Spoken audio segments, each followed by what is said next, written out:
అలాగే నేను చేస్తున్న రామసేన పేరు మీద భారతీయ జనతా పార్టీ పేరు మీద నేను చేస్తున్న విశిష్టమైన సేవలకి ప్రభావితమైన జనమందరూ కూడా ఒక ప్రపంచంలాగా ఈ రోజున 500 మంది పైగా గ్రామస్తులు ఈ రోజున భారతీయ జనతా పార్టీలో జాయిన్ అవుతున్నారు. ఇదంతా కూడా నరేంద్ర మోడీ గారి యొక్క రాములు వారు మనకి ఇచ్చిన ఆయన అందరి మనసులోని కూడా నరేంద్ర మోడీ గారు పేరు వెలగడం, భారతీయ జనతా పార్టీ దక్షతను చూడడం, ఈ మధ్యన ఆపరేషన్ సింధూర్ పేరిట ఆయన చేసిన భారతదేశాన్ని రక్షించిన విధానం, ఇవన్నీ కూడా మేము చేసుకుంటున్న సేవలకి, రామసేన తరపు నుంచి భారతీయ జనతా పార్టీ పేరు మీద మేము చేస్తున్న విశిష్టమైన సేవలకి ప్రతి గ్రామంలోని కూడా మొన్న మొట్టమొదటిగా మన మణిరత్నం, ఉంగరాల మణిరత్నం ఆధ్వర్యంలో ఎర్రంపాలెంలో దాదాపుగా 200 మంది దాకా జాయిన్ అయ్యారు. అలాగే గాదిలిపాలెంలో ఒక 110 మంది జాయిన్ అయ్యారు. ఈ రోజున గంగంపాలెంలో 500, గంగంపాలెం ఠాకూర్పాలెంలో కలిపి 500 మంది జాయిన్ అవుతారు. ఇలా ప్రతి గ్రామంలో కూడా ప్రభంజనంలాగా భారతీయ జనతా పార్టీలో చేరికలు మొదలైనవి. ఈ ప్రభంజనం అనేది రాజానగరం, జగ్గంపేట నియోజకవర్గాల్లోనే కాకుండా అల్లూరు సీతారామరాజు జిల్లాలో కూడా నాకు సంబంధం లేకపోయినా అక్కడ చేస్తున్న సేవలకి వాళ్ళు కూడా భారతీయ జనతా పార్టీలో మేము చేరతాం సార్, మాకు కూడా అవకాశం కల్పించని చెప్పిన ప్రజలు వేలాదిగా ఈ విధంగా వస్తున్నారు. ఈ విషయాన్ని మీకు అందరికీ తెలియజేసుకుంటూ మేమందరం కూడా చాలా సంతోషంగా ఉన్నారు. దీనికి అందరికీ మాకు ముందు నడిపిస్తున్నటువంటి మా మండలాధ్యక్షుడు ఇనకోటి బాపనదుర్గ గారిని ప్రత్యేకమైన ధన్యవాదాలు తెలుపుకుంటూ, బిక్కిన విశ్వేశ్వరరావు గురించి ప్రత్యేకంగా చెప్పాలి. వారు మా జిల్లా అధ్యక్షులు. వారు చాలా ప్రత్యేకంగా నాకు ఆదరాభిమానాలు చూపిస్తూ నన్ను ప్రోత్సహిస్తూ, శ్రీనివాసరావు మీరు బాగా చేస్తున్నారండి, దీనివల్ల మీకు బాగా జరుగుతుందని చెప్పిన వారి వెన్నుండి నాకు ప్రోత్సాహాన్ని ఇస్తున్నారు. వారికి నేను ప్రత్యేకమైన ధన్యవాదాలు తెలుపుకుంటూ, ఇలాంటి కార్యక్రమాలు ప్రతి మండలంలోని ప్రతి గ్రామంలోని కూడా జరుగుతాయి. వారి యొక్క అనుమతితోటి, వారి యొక్క తోడ్పాటుతోటి ఇంకా భారీ ఎత్తున భారతీయ జనతా పార్టీలో జైకులు ఉంటాయని మీకు అందరికీ తెలియజేసుకుంటూ మీ కంబాల శ్రీనివాసరావు. భారత్ మాతాకి జై, జై శ్రీరామ్. ఒక్క మాట చెప్పేసి అమెరికా లండన్ లో చదువుతున్నారు, డబ్బంతా వెళ్ళిపోయింది, స్విట్జర్లాండ్కి వెళ్ళిపోయింది, మనల్ని అప్పులు కుప్పట్లో ముంచాడు. మనం కడుతున్న ట్యాక్స్లన్నీ కూడా మనం వడ్డీ కట్టడానికి సరిపోతున్నాయనే విషయం మీకు ఎవరికి తెలియదు. మరి మనకి ప్రయోజన కార్యక్రమాలు ఎక్కడి నుంచి వస్తున్నాయి? పోలవరం ఎవరు కడతాడు, అమరావతి ఎవరు కడతాడు, ఇవన్నీ కూడా మనకు చాలా ఇబ్బందికరమైన విషయాలు. అలాంటిది ఈ రోజున నరేంద్ర మోడీ గారు పంపించే డబ్బు మనకి పథకాల కోసం ఉపయోగపడుతుందని అంటే ఒకసారి అర్థం చేసుకోండి. ప్రతి రూపాయి కూడా సెంట్రల్ గవర్నమెంట్ వస్తే తప్ప మనకి ఈరోజు దారి లేదు. ఈ విషయం మీకు అందరికీ తెలుసమ్మా.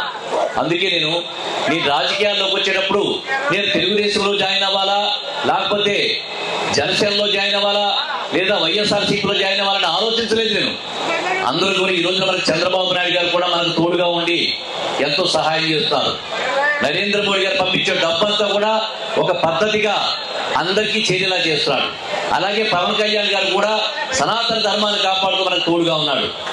ఇదంతా కూడా నరేంద్ర మోడీ గారి ఆధ్వర్యంలో జరుగుతుంది. నేను అందుకే ఈ రోజున కోట్లాది రూపాయలు ఖర్చు పెట్టి నేను ఓట్ల కోసం చెప్పి డబ్బులు ఖర్చు పెడతానంటే, జగ్గంపేట, రాజానగరం నియోజకవర్గాల్లో ఖర్చు పెట్టానంటే నేను ఓట్ల కోసం ఖర్చు పెట్టాలి. అల్లూరు సీతారామరాజు జిల్లాలో డబ్బులు ఖర్చు పెడితే నాకేం వస్తుంది? ట్రైబల్ ఏరియా, కనీసం నన్ను నిలబడడానికి కూడా అక్కడ అర్హత ఉండదు నాకు. అందువల్ల హిందూ ధర్మాన్ని కాపాడాలి.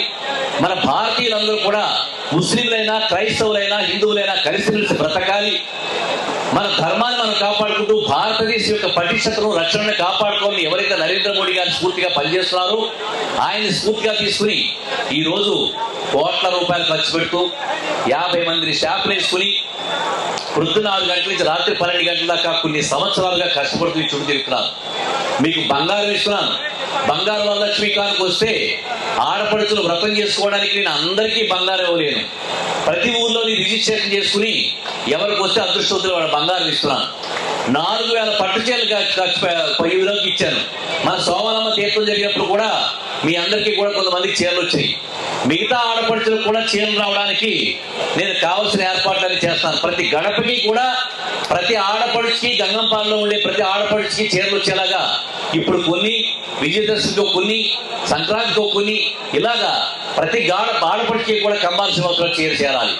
అలాగే నేను ప్రతి గ్రామంలో కూడా ఎవరైతే వికలాంగులు ఉన్నారో, భర్త చనిపోయిన ఆడపిల్లలు ఉన్నారో, భర్త అనారోగ్యంతో మంత్రితో ఆడుతూ ఉన్నారో అటువంటి కుటుంబాలకి ఇప్పుడు దాదాపుగా 200 కుటుంబాలకి ప్రతి నెల వాళ్ళ కుటుంబ సంఖ్యను బట్టి 10 కేజీల నుంచి 20 కేజీలు బియ్యం పంపిస్తున్నాం. నాకేం పట్టిందమ్మా, నేను ఏదో ఎలక్షన్ టైంలో వచ్చి మీ దగ్గరికి వచ్చి ఏదో అందరూ పంచిపెట్టినట్టుగా డబ్బులు పంచిపెట్టి నేను రావచ్చు, కానీ నేను ప్రతి ఒక్కరి జీవితంలోని వెలుగు రావాలి. ఇప్పుడు దాకా వచ్చిన నాయకులు మంచివాళ్ళు చెడ్డవాళ్ళు నేను చెప్పట్లేదు, కానీ ఏ నాయకుడు కూడా మన నియోజకవర్గాలకు వచ్చి మన జీవితాల్లో వెలుగులు వచ్చినాయా, మనకందరికీ ప్రతి వాళ్ళకి కావాల్సిన ఆదాయాలు వచ్చినాయా లేదా అని ఎవ్వరూ ఎప్పుడూ ఆలోచించట్లేదు. మన యొక్క పవన్ కళ్యాణ్ గారు ఒక మాట చెప్పాడు, 2000 రూపాయలు తీసుకుని మీరు ఓట్లు వేస్తారు, ఆ 2000 రూపాయలని 5 సంవత్సరాలకు పంచితే రోజుకు 10 రూపాయలు పడింది. మన బతుకులని 10 రూపాయలకి అమ్మేసుకుంటాం మనం. అంటే మీరు ఎవరు తీసుకున్నారు వాళ్ళని అనట్లేదు, తీసుకున్న తప్పు ఒప్పు అని చెప్పట్లేదు నేను, మనకు ఆలోచన రావట్లేదు. కానీ నిజానికి ఆ 2000 రూపాయలు ఖర్చు పెడితే ఒక మనిషికి 2000 రూపాయలు ఇప్పుడు ఓట్లు వేయించుకుంటే 20 కోట్లు ఖర్చు పెడతారు 5 సంవత్సరాలకి. ఆ 20 కోట్లు ఖర్చు పెడతారు, మళ్ళీ ఎంత తీసుకోవడం డబ్బులు? రేపు పొద్దున మనం ఏమైనా అడగడానికి సరిపోతామా? మన జీవితాల్లో ఉండే డబ్బంతా కూడా వాడు పిసికి పిండి వాళ్ళ వెనక్కి తీసేసుకుంటాడు. 20 కోట్లు ఖర్చు పెడితే మళ్ళీ 50 కోట్లు ఖర్చు పెడితే సంపాదించాలి మీ దగ్గర నుంచి. అప్పుడు ఏమవుతాయి? మన జీవితాల్లోకి రావాల్సిన డబ్బంతా కూడా మనం 2000 తీసుకున్నందుకు వాడి ఖాతాలోకి వెళ్ళిపోతాయి. వాడు చెప్తాడు, మీరు ఓటు 2000 ఇచ్చి ఓటు వేయించుకున్నాను కదా, మరి సంపాదించుకోవద్దా అని చెప్పి అడుగుతాడు. మీరు 2000 ఇస్తే వాడు 50,000 సంపాదించుకోవడం వ్యాపారం ఇది. అందువల్ల మీరు అందరూ ఓట్లు వేసేటప్పుడు చాలా జాగ్రత్తగా. గోకవరం మండల అధ్యక్షులైనటువంటి వెనకోటి పాపందర్ గారికి ఇంత కార్యక్రమం ఈ గ్రామంలో ఇంత మంచిగా ఏర్పాటు చేసి అందరితోనే మాట్లాడి ఇంత భారీగా చేరికల కార్యక్రమం నిర్వహిస్తున్నటువంటి మా పార్టీ సీనియర్ నాయకులు కంబాల శ్రీనివాస్ గారికి, మరియు